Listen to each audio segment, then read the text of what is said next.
Hi everyone! Welcome to the Empath Tarot. Guys, another love reading, timeless and general. Take what resonates lang po, maybe some part of the reading.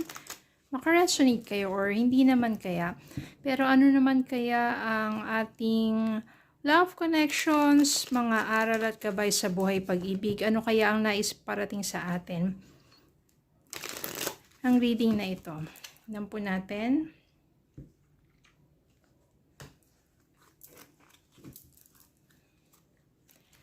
And Spirit guys, send me messages. Anong love connections ito, lessons in life and guidance ang nais mong ipabatid sa amin. Mga aral at gabay sa buhay pag-ibig. Or life in general.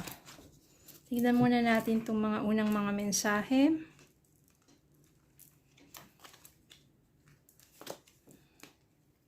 Knight of Wands.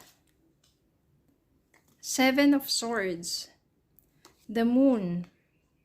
King of Cups, Queen of Cups, the World, Four of Pentacles, Queen of Wands. Meron ditong Seven of Swords and the Moon.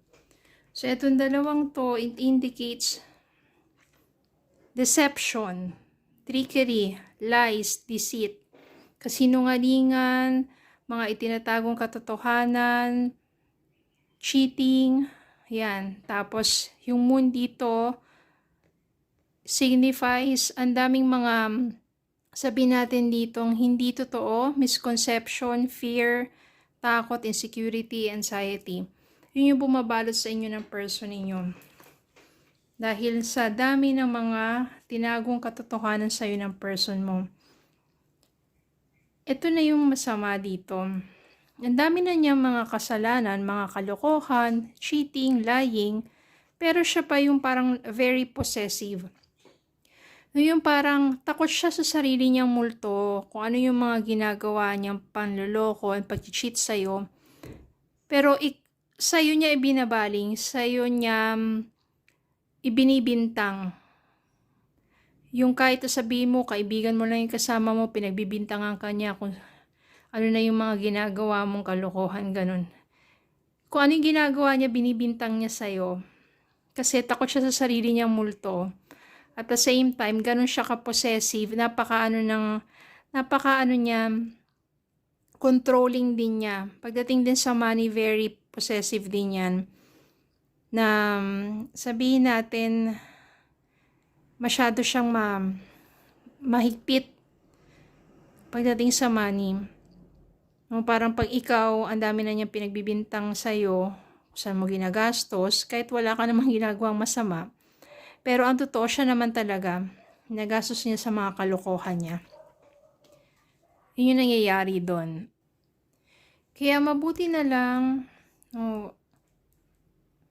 nagawa mo, palayain yung sarili mo doon sa taong yon.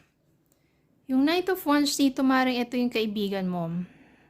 Very helpful siya, very affectionate siya, and very free spirit. Ibig sabihin niya talagang nandyan siya para palagi kang bigyan ng advice. Kasi naawa rin siya sa'yo diba? Nagsasuffer ka doon sa ganong klaseng relationship. Kaya mabuti nandiyan na yung kaibigan mong free spirit at saka talagang very sabihin natin na best friend mo to, pinagkakamalan kayo na may relasyon bukod sa pagiging magkaibigan o higit pa doon, yun din yung maaring binibintang sa'yo ng person mo na very possessive, nagsiselos dito sa kaibigan mo to, pero mabuti na lang nandyan niya sa tabi mo. So nagawa mo makawala dyan sa relationship na yan. Ang maganda dyan, nang nakaalis ka na sa ganong klaseng toxic na relationship, you grow, you mature. Emotionally mature, marami ka natutunan sa mga nagdaan na sabihin natin ng mga challenges, pagsubok sa buhay mo, sa relationship, in everything, naging mature ka. Nandito, very confident ka, at naging mas masaya ka. Kasi nang dati nandun sa relasyon na yun, masyadong, alam mo yun, napipigilan ka, very limited yung mga kilos mo, hindi ka masaya. Kasi hindi totoo yung taong kasama mo.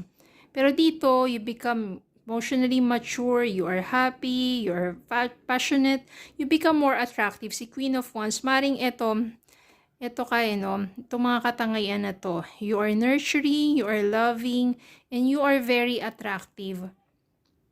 Kaya naman, hindi malala yung may in love sa'yo ang isang King of Cups.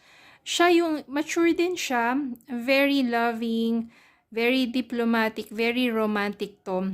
Siya yung hindi natatakot na ipakita, showy, kung ano yung feelings niya, yung pagmamahal niya sa isang tao, talagang ipaparamdam niya, ipapakita niya sa lahat. And since mature tong taong to, siya yung hindi seloso, kasi may tiwala siya sa'yo. Napaka-romantic din ito. Kaya, more on mga surprises, date, mga ganyan. Talagang, yung kanyang love language ay talagang mararamdaman mo at palagi mong makikita sa kanya. Kaya naman hindi magiging masaya ka talaga dito. Andito kumbaga success. Yung dati na malungkot ka, palagi kang yung hindi magaan ang kalooban mo doon sa kasama mo, sa partner mo, sa person mo. Pero dito, you feel some fulfillment, completion, sense of belonging, and wholeness. Ayan. So, ibig sabihin yan talagang compatible kayo nito ni King of Cups. Kasi dito mo na naramdaman sa kanya lahat eh. Yung pagpapahalaga, nandiyan na lahat, you are happy, diba? You are being trusted, diba? Meron din honesty. Maganda yung takbo ng inyong relasyon. Kaya, masasabi natin na you don't belong to someone who is cheater, especially kung paulit-ulit ang ginagawa sa'yo yun. No, wag ka magtitiis sa ganong klaseng tao. Kung magbago siya, pero para sa sarili na lang niya. Especially kung meron ka ng special someone, don't look back. Hayaan mo na siya. Tignan natin, ito yung bottom of the deck. Yan, Three of Cups. So, maaaring itong si King of Cups, mag-umpisa kayo sa friendship. Or makikilala mo siya sa isang occasion. Maybe common friends. Papakilala siya sa'yo.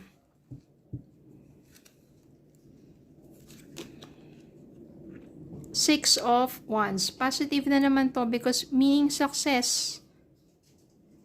Ayan. You are being recognized. Ibig sabihin, napapansin din ng ibang tao na masayang-masaya ka. Iba, nag-glow ka. Oh, you are happy. Very positive ang vibes mo.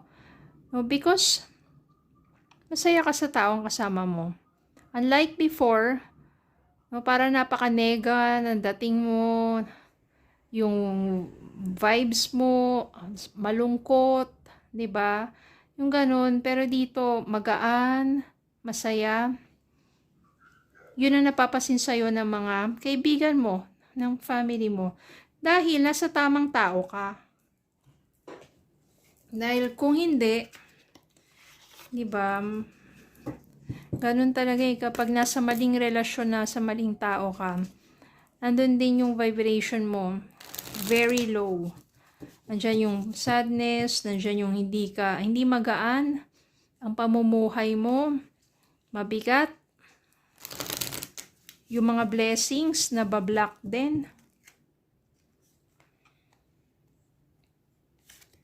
Reaching your goal, everything you want from this connection will manifest in the near future. Ito yan. Sa inyo. Which is, ito na nga, meron na nga the world dito eh.